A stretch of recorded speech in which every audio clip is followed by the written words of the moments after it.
People Don't Do Such Things, by Ruth Rendell. First, the 9 o'clock news with Angela Rippon. People don't do such things. Well, that's what Ibsen says. It's the last line of his play, Hedda Gabler. I saw it once at the National.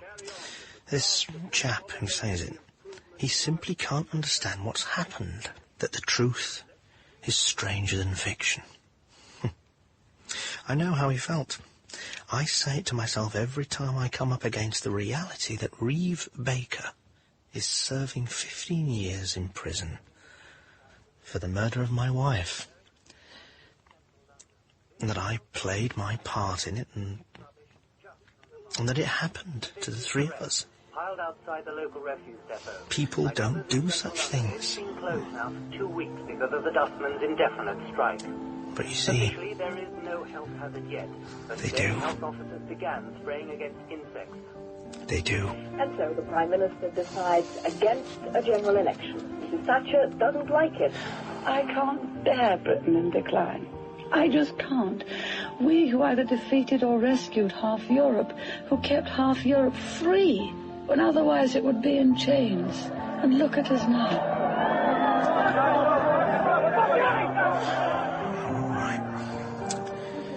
All right.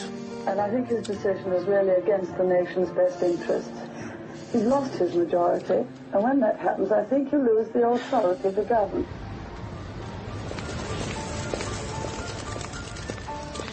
Oh, me. I am an accountant. Small firm. I jogged along, had a secretary, Jan, and, well, just me, really. Tuesday afternoon in that terrible winter of 1979. Come in. A new client. Mr. Hitchcock, your 3 o'clock appointment. Mr. Baker. Oh, thank you, Jan. If you'll go through, sir. Thank you, Jan. Mr. Baker. Yes, indeed. Good of you to see me at such short notice. I know how busy you fellows get at this time of year. Money never sleeps. Yeah, well, I wish mine did. I might be able to keep my hands on it. How do you do? Hope you've got no unpleasant surprises for me. I beg your pardon? Mr. Hitchcock? Oh. I'm sorry, I'm sure you've heard that far too often for it to be anything other than annoying. Well, not anymore. Although when I was at school, they used to call me... please, won't you take a seat? Thank you. I think Mrs. Ryan recommended me. Abby, yes. We have the same publisher. She mentioned that you write... Historical novels, yeah. I don't know if you're a reader. Mostly detective stories, I'm afraid. Now, Mrs. Ryan said... Infernal Revenue. Got a letter. Actually, a few of them. Oh, how long? Oh, since the first. Oh, my God, you've got me there. 2 months. It really isn't a good idea to ignore these things. They don't go away. Yeah, damn right they don't. It seems they have a bit of a bee in their bonnet about your returns this year. Good luck to them. Well, did you actually? I had a number of writers among my clients, and I did know something of the type, I have to say, it's somewhat irresponsible attitude to money. The way they tend to fall back on the excuse of artistic temperament for what is, in fact, tax evasion. Absolutely. Fortunately, I had no other clients that afternoon and was able to sort things out for Mr. Baker and keep him reasonably solvent for the next few months. When we apply again in April, that should be fine. I see. Yeah. Actually, no, I don't. But I think you do, Mr. Hitchcock, and for that I feel relieved. It's a bit early yet to count our chickens. There's work to be done, but if you leave it with me, I'll come back in, say, 3 weeks. I could do that, certainly. Then we may be able to see clear water. Clear water? No, I prefer mine in a single malt. Same time? I have an appointment nearby, so it would be all right for me. Splendid. I'll see myself out. Thank you, Mr. What did they call you at school? At school? Oh, mystery, Hitchcock. Well, you know what boys are like. Indeed. They will be boys.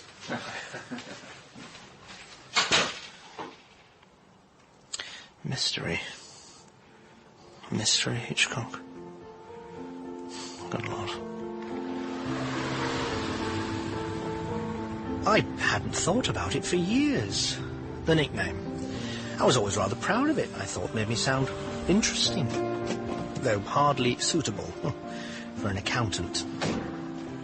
It's strange. But it never occurred to me that I might find myself in a real murder mystery one day. After all, such things don't happen, do they?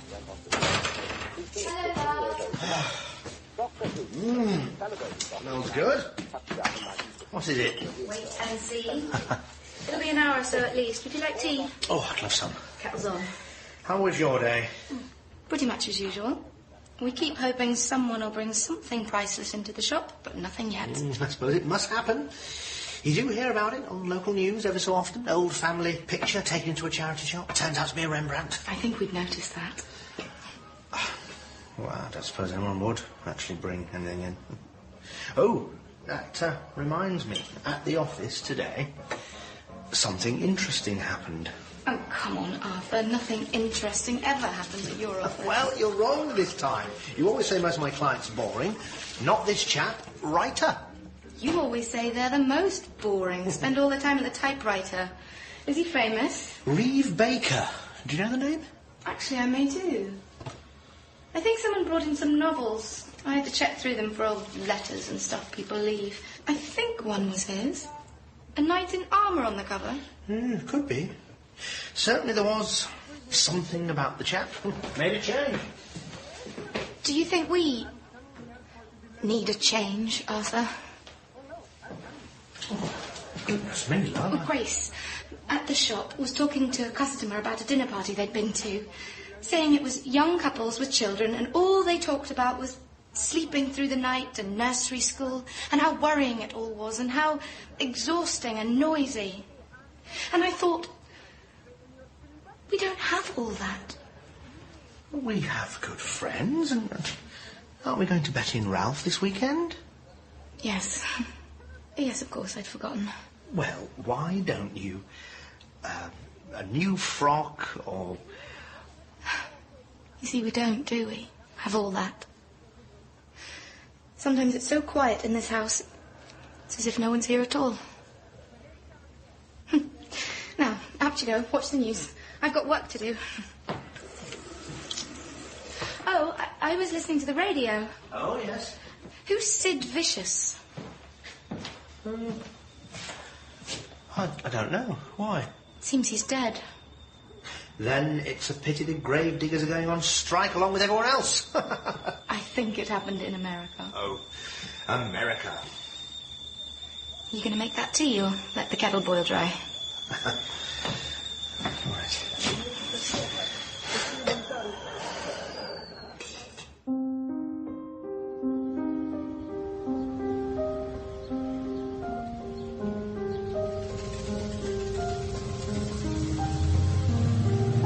Time went by, as it does.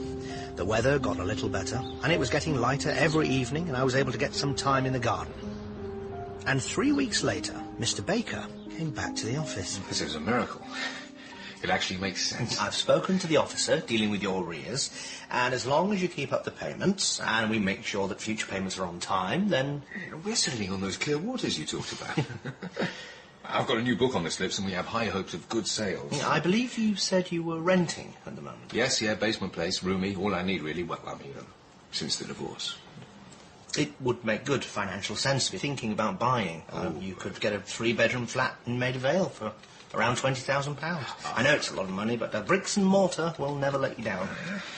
You know, I'm not sure I want to be tied down. One of the things that finished my marriage, Hildy always asking where I was. Why wasn't I at home? I've never been an at-home sort. There's a whole world out there. It wouldn't do for me. Who'd water the garden? Well, look, you've saved my bacon. Look here, the least I owe you is a drink. You're right. You haven't seen my bill yet. Oh, good Lord, a joke. No, of course, but the appointment I had later, well, it fell through, so let me buy it. It's not really. No, I would like to do that. I really appreciate your help on this, Mr. Hitchcock.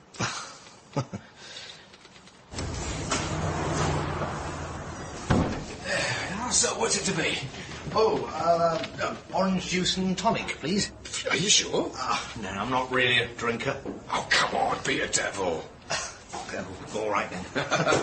2 glasses of Burgundy, please, Reece. Thanks, love. Oh, this is nice. It's close to your office, isn't it? I rather imagined you'd be a regular. Relief after difficult clients. Oh, then, mostly not difficult. Worried or anxious is more the ticket. And it's only Jan and myself. At Christmas we have a lunch at the Golden Egg on the High Street. Ah, yes, the pretty Jan, eh? Got a bit of a sparkle, hasn't she? Actually? Thanks, Reece. Okay. So, cheers. I can't call you Mystery, can I? And Mr. Hitchcock. Why do I seem so formal? Oh, Arthur. Cheers, Arthur. And thank you.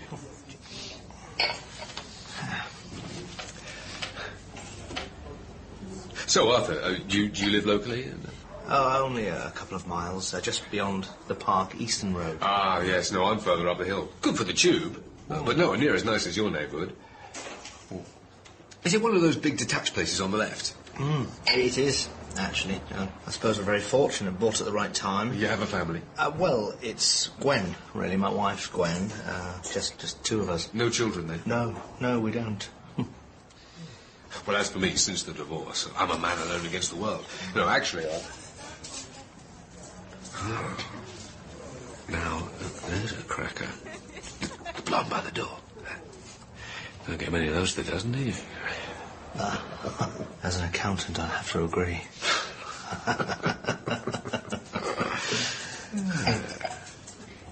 You know, I always think there's an awful lot of women in the world I haven't met yet, and there's nothing like making new friends. You know that? Why not? But I'll have to be careful or Gwen will think old Arthur's throwing over the traces. Rita? 2 more, please, darling. Yeah, not that I'm actually that old, really, but we live a pretty boring, average kind of life, really.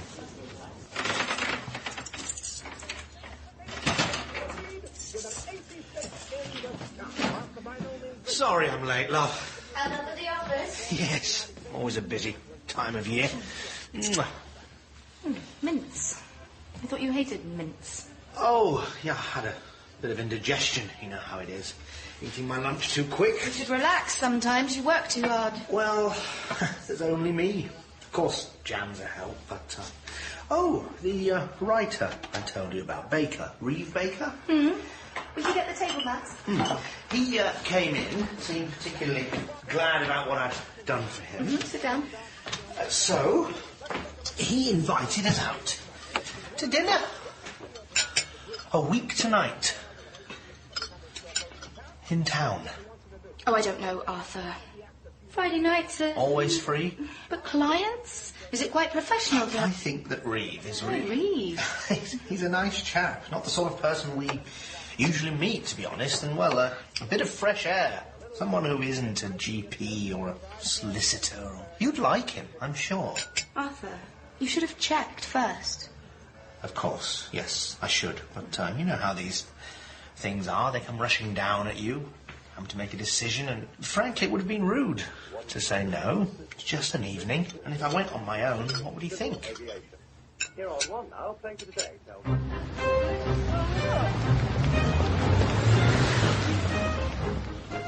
Good evening, madam. Sir, may I help you? Oh, yes, we are the guests of Mr. Baker. I don't know if he's... Of course. Mr. and Mrs. Hitchcock. Your table is waiting. Mr. Baker has been held up. He sends his apologies and will be with you in a short moment. Madam? And sir. May I get you a drink? Mr. Baker suggested Kir Royale, but of course... Oh, that will be fine. Thank you. Of course. Well, this is certainly something, isn't it? Not our usual venue, you might say. No music. I always hate it when they play music in places. Oh, I didn't know you hated it. I don't hate it, but I don't like it. But this is nice. Not really us, but... I'm glad we're not paying. I'm so sorry. It held up. My old mum always used to say, Reeve, you'll be late for your own funeral. Mrs. Hitchcock, I have heard so much about you. It's a huge pleasure to finally meet you at last. Your drinks. Would you care to... Yes, please, Vincent. Of course. Well, how was your journey? Come by car? No, we took the train. Let the train take the strain. Absolutely. Do Do you drive, Mrs. Hitchcock? Oh, yes, but... Gwen. It's Gwen. But really, it's easier to take the train. Sir, madam? Yes, indeed. And you can always read a book. And if you'll forgive me for being a little forward, bought a copy of my last for you. It's all right. You don't have to read it. But... May I inscribe it? Please do. And I will read it. I love history. What's it about? Elizabeth I. A strong woman who stands up and saves the nation in perilous times. Oh. I bet they didn't have as much rubbish on the streets as we do. Well, they didn't have strikes, that's for sure of it. There you are. Oh, thank you so much. You work in the charity sector, Arthur was saying? Oh, but that makes it sound rather grand. It's just a local shop. Oh, I don't know about grand. I mean, probably a lot more useful than what most people do with their time. Shall we choose? Oh, coming in. See the chap from the telly? The current affairs programme. Oh, yes. Hello. How's it going? You see, I told you he was interesting. Oh, it's a different world. Gwen was a little uncomfortable to begin with, but in the end we both enjoyed our evening. Reeve certainly put himself out to be a good host, although sometimes I felt he went a little too far. It actually worked out rather well. I'd intended to see this girl after going over things with Arthur. But, well, I mean, you know how it is when people get clingy. Not sure I'm with you, Reeve. Well, we had a good time. She was a lot of fun. But in life, you have to know when to fold and get up from the table. It's a thing politicians and bad gamblers never learn. To my mind, it's one of the most important skills. More wine, Gwen? Arthur? Oh, yes, please, Reeve. Arthur? Don't worry, love. We'll let the train take the strain. Isn't it a bit irresponsible? Gwen, some more. No more for me, thank you. It's very nice, but enough is as good as a feast. Ah, but Oscar Wilde said more than enough is better than a feast. And look where he ended up. Exactly, as one of our greatest and funniest dramatists. I was thinking of Reading Jail. Your wife is a very sharp lady, Arthur. You're a lucky man. Here, a toast to brilliant and strong women. Oh.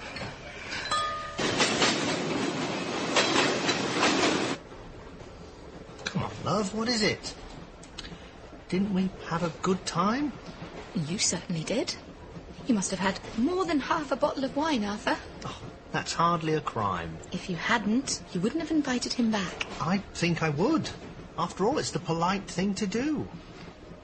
You don't like the idea? It's not that. Well, what is it? Don't you think he might find us and our friends boring? Actually, love, I'm not absolutely certain Reeve would notice who else was in the room as long as he had a chance to talk. Oh, he does go on, doesn't he? And he's a breath of fresh air. Something different, you have to admit it. And he signed his book for us. Well, actually, he signed it for me. Well, there you are, then. It'll be fine, really.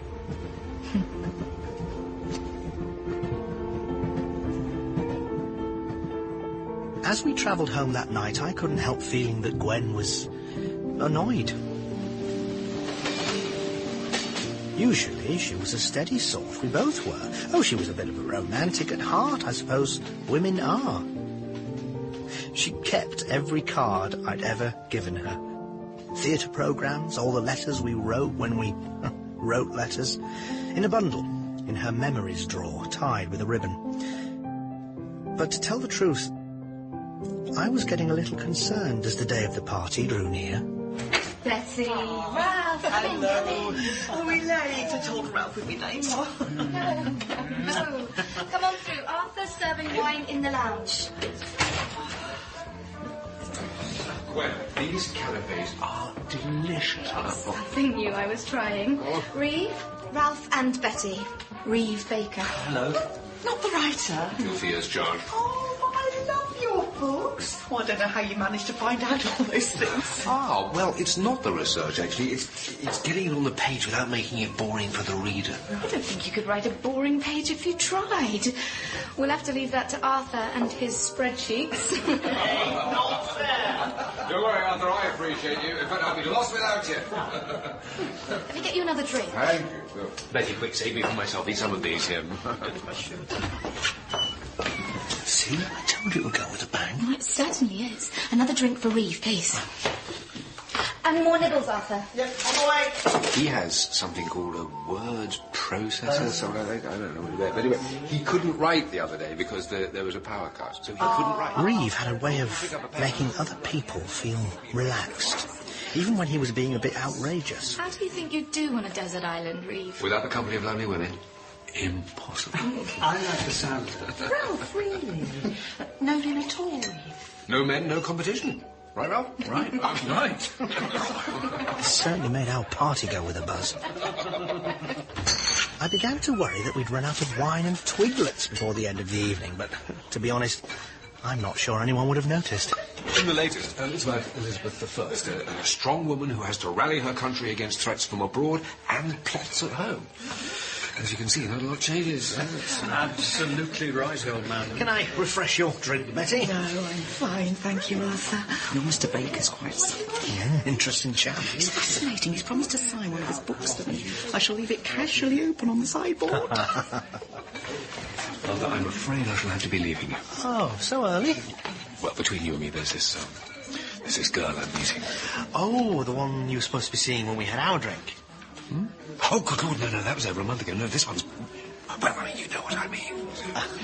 But it's been a terrific party. I'll just go and make our goodbyes to our lovely hostess. Sorry? Gwen.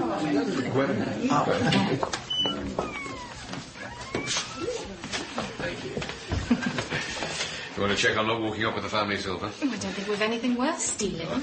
Really? That's rather sad. I had hopes that Arthur was squirreling away half a dozen fortunes from playing the stock exchange. The only thing Arthur ever plays is canasta. For matches. Oh, I can think of far more interesting games than that. Oh. What? For high stakes. Where you risk everything to win everything.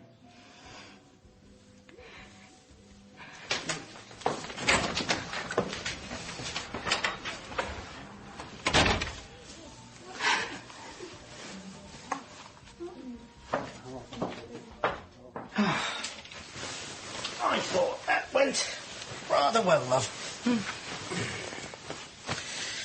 He does have a way about him, doesn't he? Thought you two were having a serious chat before he left. What was all that about? Oh, he was saying how very much he appreciated all you'd done for him. Hmm. That was nice.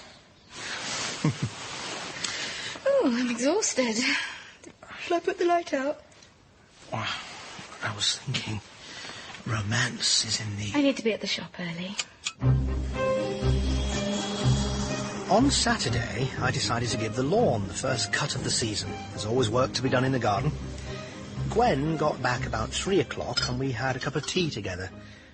I called Reeve this morning. What? I just thought I'd thank him for coming. You didn't need to do that. When the phone was picked up, I could hear a girl laughing in the background, and he said to her, as if I wasn't even on the phone, "Make some tea, will you, sweetie? My head's splitting." Oh. He did seem to pull himself together, at least enough to say he's off to France for a few days. Is there any more tea? I'll put some more in the pot. You don't mind if it's a bit weak, do you? The next time we saw Reeve was about 3 weeks later, after his French trip, when he invited us over to his flat for drinks one Sunday. Welcome! Come through! I've been chilling the martinis all day. I admit, I was curious. I think we both were. How was France? Oh, still needs a coat of paint, but that's half its charm. Seriously, look, would you care for a martini or something a little less lethal? Rosé's your drink, I seem to remember. Yes, fine. Thank you, lovely. Sit down, please. Did you take your new girlfriend? Do we get to meet her? Well, no. Here yesterday, gone today, and tomorrow's another day. No. She was far too clingy. Gwen. Not very gallant. No, we're all feminists now. The time for gallantry is long past. Well, it's patronising. I know what I want. I assume she knows what she wants. A good time, fun and no commitments. Thank you very much, Arthur. Here you go. Oh, thank you very much. But what about love? You could have broken her heart. Gwen, the heart is a muscle, that's all. You're too cynical. You might fall in love yourself one day, then you'll know what it's like. You think so? No, I go with Shaw. He said, don't do unto others as you'd have them do to you. We've all got different tastes. How's the wine, by the way? It's fine. Don't we all have the same tastes as far as not wanting to be ill-treated? Well, she should have thought of that before she tried to control my life. What if she won't give up? If she fights for what she believes in?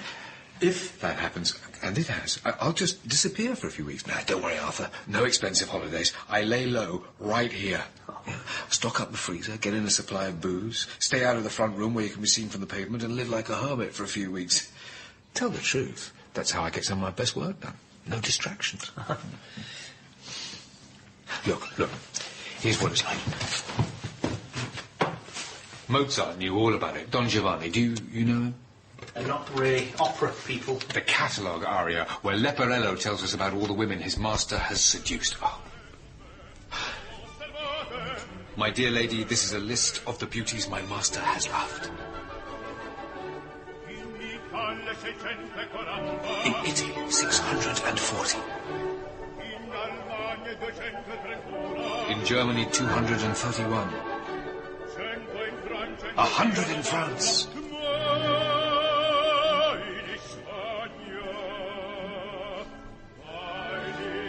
And in Spain so far, 1,003.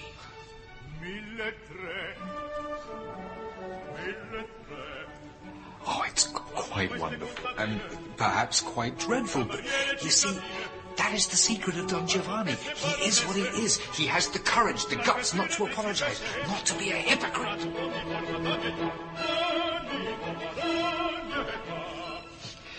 Gwen, I can see you're critical, but I promise you one thing. I will never pretend to be something I'm not. Like me or hate me, here I stand, wine in hand, with my friends, and to me, there is no better place to be. Well, let's drink to that. I'll admit it. Gwen and I are old-fashioned in these matters. We knew quite well that Reeve was single, but somehow we just couldn't shake the feeling that what he was doing just wasn't right. I think Gwen was more annoyed than I was, less inclined to be forgiving. And I'm afraid that as we drove home that evening... I'm amazed, in a way, that he actually has any ideas left over for his books. There's so much drama in his own life. Perhaps that's where he gets his material.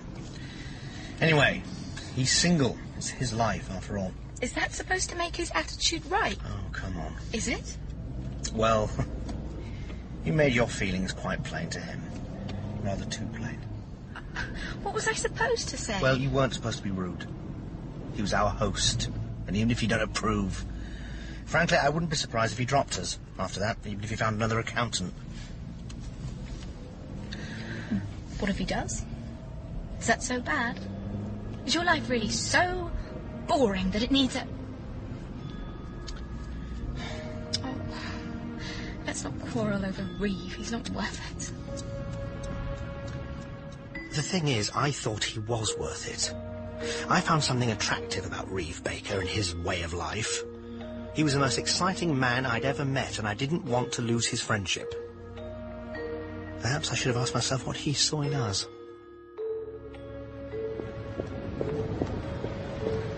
Over the next few weeks, life went back to normal.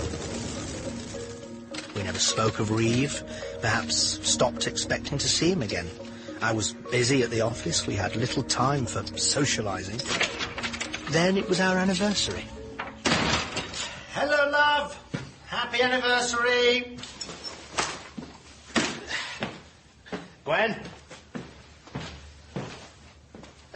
Gwen? Where are you? Gwen? Just Stewart, representing the Outfitters Union, that defines by signals as 100, Good Lord, where have you been? I was worried. Why? It's late. I came home early because our anniversary. I wanted... Have you had your hair done? It is our anniversary. Happy anniversary, love. Oh, Arthur, you always choose such nice flowers. And some shocks. And the cards. Oh, how lovely. So, what's for dinner? Something special? I thought we'd go out. We never go out on Tuesdays. Well? Oh, in the post, a card from Reeve. Looks like we're back on his mailing list. Let me see. It's in the kitchen. Although I can't imagine how he knew about it. Gwen? You must have told him sometime. Nice message, I thought, to the couple who made me believe that marriage is a game worth playing. It's a compliment, really, from Reeve. He's a writer, Arthur. It's what they do. Happy anniversary, darling. Happy anniversary, darling. I'm an accountant. It's my job to make sure things add up. I'm supposed to be good at it.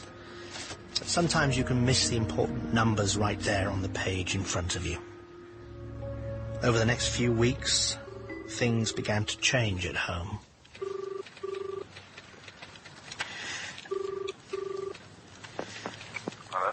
Hello? Reeve? Yeah. Arthur! The truth to tell, Reeve. What is it? What's up? I'm worried about Gwen. Gwen? The other day, I was looking for a receipt. I thought I'd thrown it away, so I checked the bin, and you see, there was my card, the anniversary card I gave her this year. It was torn in half, and she never throws sentimental things away, Reeve, never. She's often late at home and snappier than she used to be, and... And you think that she's... I don't know what to think. You know so much more about women than I do. Is she worried about something? Feeling that our marriage is... You see, she always wanted children, and it never happened, and... Oh, broody. She's broody. She's thinking that this may be her last chance. You think so? Look.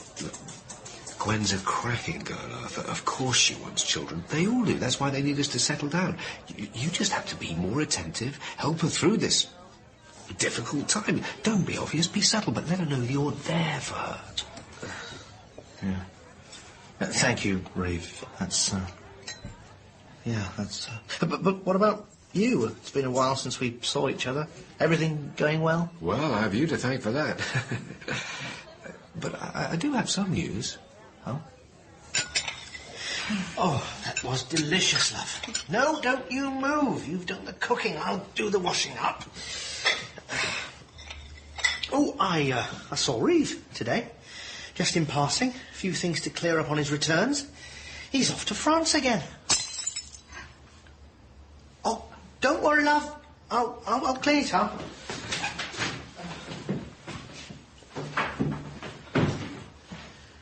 France? A couple of weeks. Of course, I told him to be careful with the cat. Why? A walking holiday in Provence, I think. Never quite thought of Reeve as a hiker, somehow. Shows you how people can surprise you. What is it, Gwen? You all right? It's only a teacup. It's nothing. Nothing at all. That's fine, Arthur. That's Maybe the tears helped. Over the next few days, Gwen was relaxed, cheerful, not at all on edge. Everything was the way it used to be. Reeve's advice had been good, I thought. That's what I thought, you see.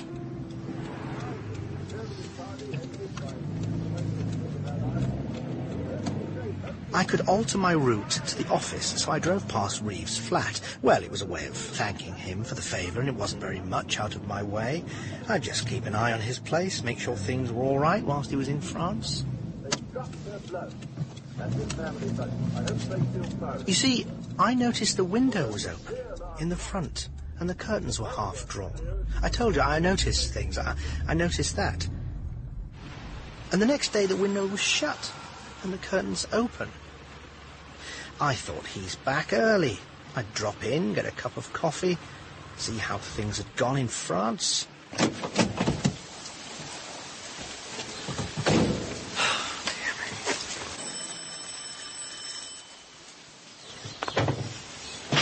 Oh, hello there. He's not there. Ah, he's still in France? He's not there. It's all right, I'm an old friend. He's not there. Oh, you crafty dog, Reeve. Hello, love. Traffic bad? Not the traffic. Old Reeve. He's a bad boy. He's been up to his old tricks again. I went by his place. He's laying low, you know, just like he told us. Holed up in the basement, avoiding some girl he wants to get rid of. I mean, not that I approve, but next time I see him, I'm going... But what? How could he? How could he? Oh, you know Reeve, Gwen. He's done it before, I dare say. Oh, shut up!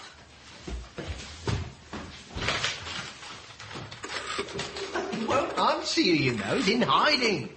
We might not like it, but... You stupid, bloody idiot.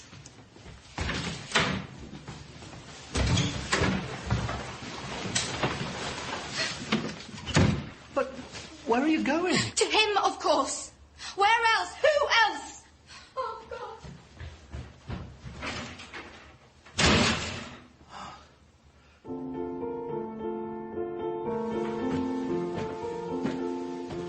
I know I'm slow on the uptake sometimes, but I'm not stupid. And I'm not proud of what I did next, but...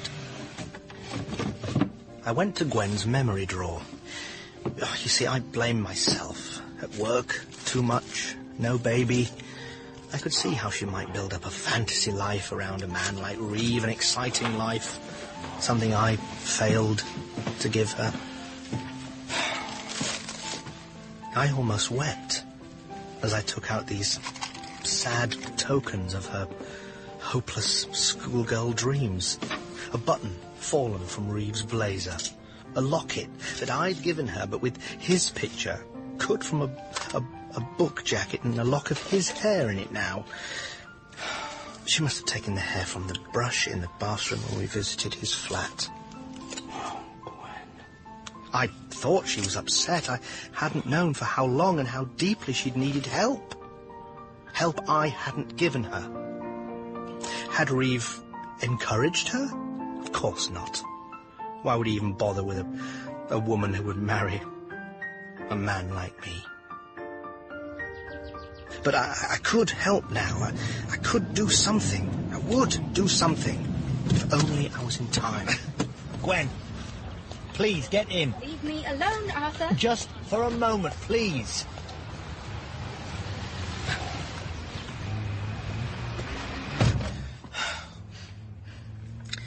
Look, I'm not blaming you. I understand. I really do. Reeve... I love him, and he loves me. Gwen, it's a dream. I want a divorce. Look, you hardly know the man. We can work this out. We should have talked. I hardly know him. We've been lovers for 2 months, Arthur. I don't believe you. Don't you? Thank God there's no more need to pretend.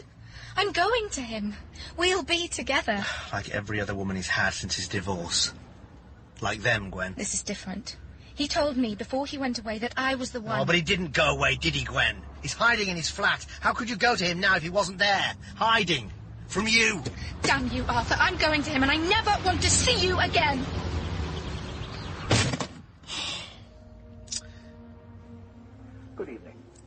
Well, I'm afraid Burnham's comment turned out to be something of a disappointment. When she hadn't come home by midnight... But it didn't really come up to expectations. Yes, I wanted to report a missing person. My wife. They told me that husbands or wives often disappeared. They said I should call them back in 2 or 3 days if I hadn't heard from her by then. Right, thank you. Thank you. Cupid making quite a strange show, and you can see it in the southern part of the sky late at night.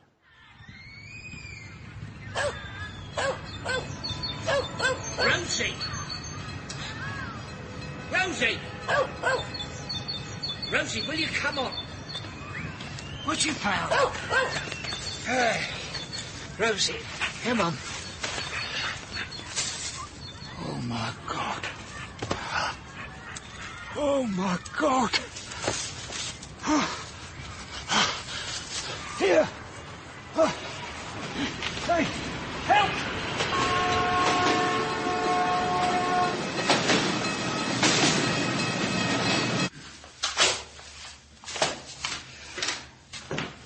You told people you were in France. But that was, you see... And you were not? No, but I explained to the police... That the lady upstairs had seen you? That your alibi was no longer any use to you? Oh, Jan, you shouldn't have come. Of course I should. You need to see a friendly face in all this awful, terrible... Well, I just hope they've got enough evidence to lock that bastard, sorry, Jan, up for life. Oh, terrible man. I'm sure they will. And when it's all over, you should take some time off. I can look after the office. Thanks. Thank you, Jan. This is your blazer, isn't it, Mr. Baker? It is, yes, But, Mr. Baker, you cannot explain how the murdered woman happened to be clutching a button, this very button, missing from this exhibit. Oh, you don't understand. No, Mr. Baker, I do not understand why you persist in lying to the jury. No, it's a mistake. And the hair, your hair, caught under your victim's nails, is that also a mistake?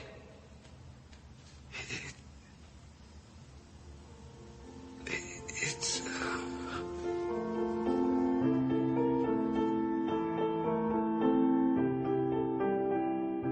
I never really saw much use in fiction, but in the end, I have to admit, my reading of detective stories did prove useful.